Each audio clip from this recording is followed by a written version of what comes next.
There's lots of education. There's sex education, music education, physical education, stuff like that. But to be successful in the world of business, there's three basic types of education you must have. One, academic education. That's reading, writing, arithmetic. I didn't do very well here. It's very important. I'm not saying it's not important, it's extremely important. So academic is very important. Second is professional, whether you become a doctor, a lawyer, secretary. In my case, I had two professions. My first profession was a sailor. I was a third mate on board oil tankers. Again, it was a good profession. And the second profession was as a pilot, and most of my friends went on to become airline pilots. I just didn't want to fly anymore. And the third is financial education. And what we'll be covering is this. As a young boy, I realized that I could beat my friends over here if I understood this. In other words, I can make a lot more money here than these guys here. The beauty of the world today is that when I went to work for Standard Oil of California, I got paid by the month. And if I was a pilot flying for the airlines, I got paid by the month. And when I worked on straight commissions with Xerox, I got, basically commissions.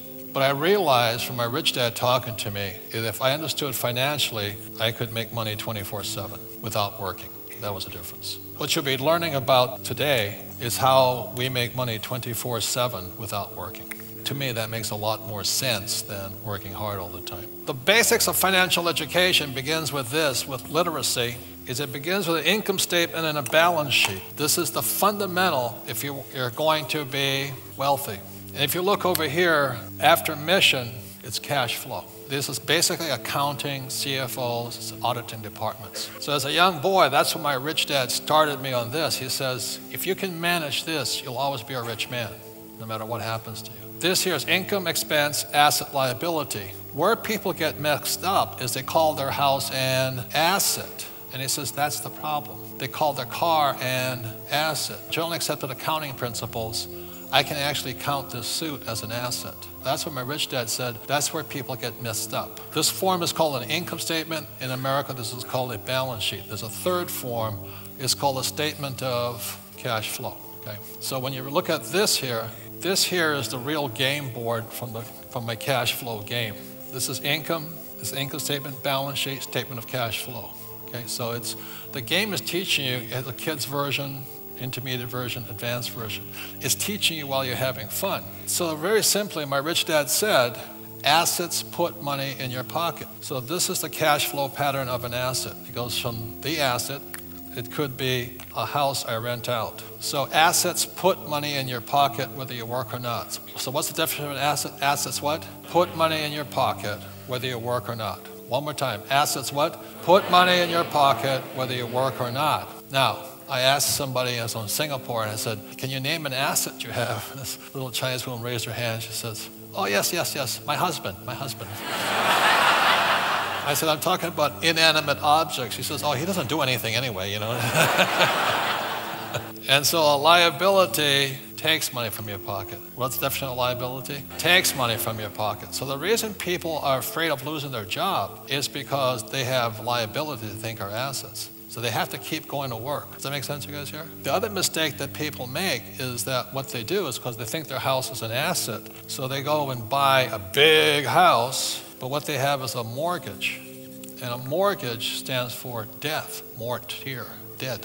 I'm not against mortgages. So they buy a big house, and especially here in Auckland, they have the big boat, Then they have the BMW and the Lexus, stuff like that. And so this is the cash. They have a job, money comes in, cash flows out. I call this financial diarrhea. I mean, they cannot stop. It flows out constantly, 24/7. Again, this is the real game sheet for the cash flow games. This is the piece de la resistance. The patent was awarded by the U.S. Patent Office based on a financial statement, which I thought was pretty interesting, But when I look at somebody's financials, people like E's and S's, employees and self-employed, they think this line here, salary, is the most important. That's not what my rich dad and I was taught me to look for. He wanted me to look at these lines here, interest, dividends, real estate businesses. It's this here that makes people rich, not this here. So the purpose of the cash flow board game was to train people to take this money coming in here, come down this way, and come back up here.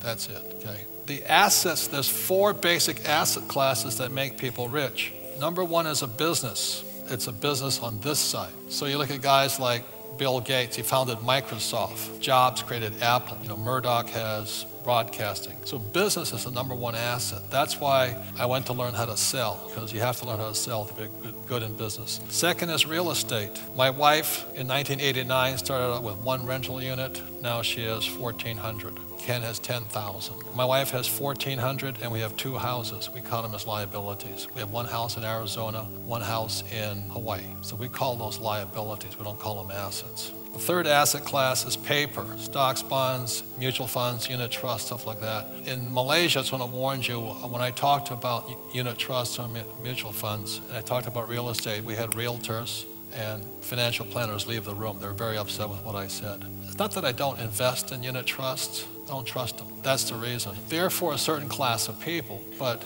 it's probably the riskiest of all investments. Savings are included in here. And the third asset class are commodities. So me personally, I have gold, took a gold mine public in China. I have a silver mine out of South America I took public. I have a copper mine now. I have an oil company. But I also hold physical gold, physical silver. Mike Maloney will come to explain why that's probably the best investment today is right here, because the dollar is crashing. So please take a moment, and every month, these things, whether I work or not, put money in my pocket. One of the problems of an S business is in most cases, like a doctor, if they stop working, the income stops because they stop working. So these things here, 24/7, income's coming in.